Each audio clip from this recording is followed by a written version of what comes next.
John from Fort Atlantic with us in the Bing Lounge this afternoon. My friend, between new studios and new albums and moves and everything, I don't know where to start, but I will start here. Okay. Welcome to the lounge. Thank you. It's great to have you here. It's great to be here. So explain to me, if you can, the whirlwind that your life has been for the last year and a half. Yeah. Wow. So much. I don't know where to start either. We just moved here last summer, so my wife and I are relatively new to Portland, from Alabama, and that the accent is real. I will slow down to speak to you.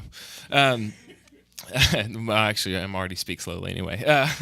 But yeah, so moved here. Lots of great stuff happening musically. I just sort of made a record in my house, and it got picked up by a label, the Lumineers. The same people who were with the Lumineers that work with the Lumineers picked me up, and a lot of cool stuff. Then all of a sudden, all these TV shows were like, "Hey, we'd like to play your songs on our TV shows," which I didn't really realize the gravity of that situation until I watched it and then saw ratings that millions and millions of people watch TV. Right.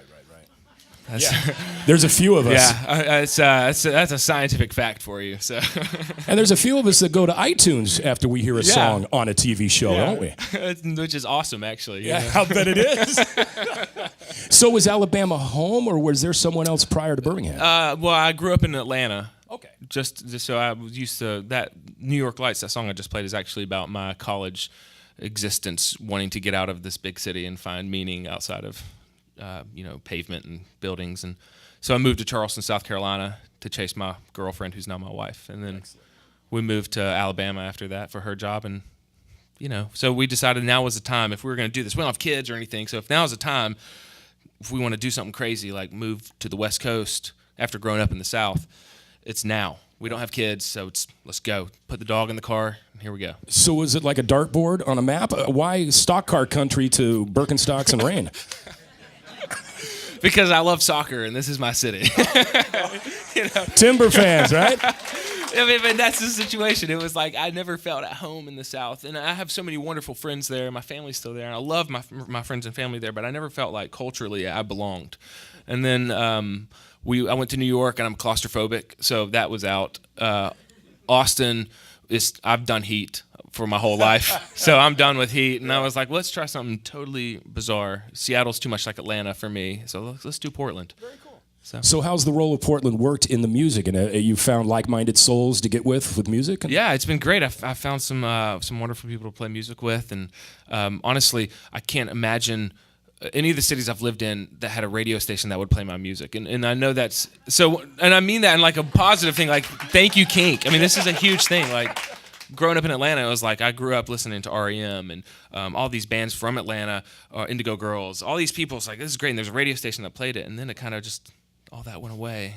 And I was like, I'll never be able to be on the radio again. So which is how I'd learned to fall in love with music. So well, not only on our station, but also a part of our KINK Live at the Waterfront with Edward Sharp, right? Yeah, that's gonna be awesome. Yeah, that's great. And just to watch what happened, the way you came out. Now, you worked with Schick on this. Tom Schick, yeah. That must have been killer. Yeah, I mean, he produced a couple of Ryan Adams records that I love, and he's worked with Wilco now, and.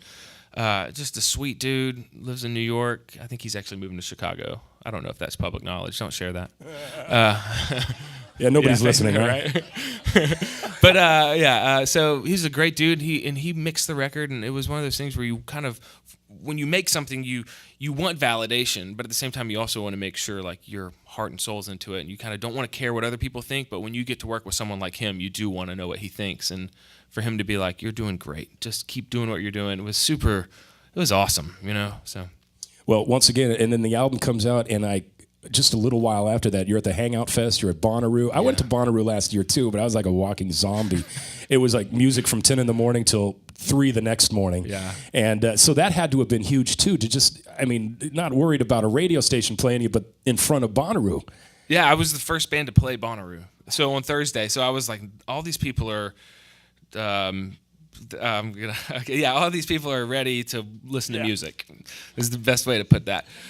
So you warmed up Bonnaroo. Yeah, and it was a stage. I mean, the stage was this big, right? And it was this tiny little tent stage. And I was like, maybe a couple hundred people. And like I look out and there's like 2,000 people, and I'm like, y'all are all ready, huh? Yeah. Okay, here we go. So it was a cool experience. And then I got to hang out. I'd never been to Bonnaroo.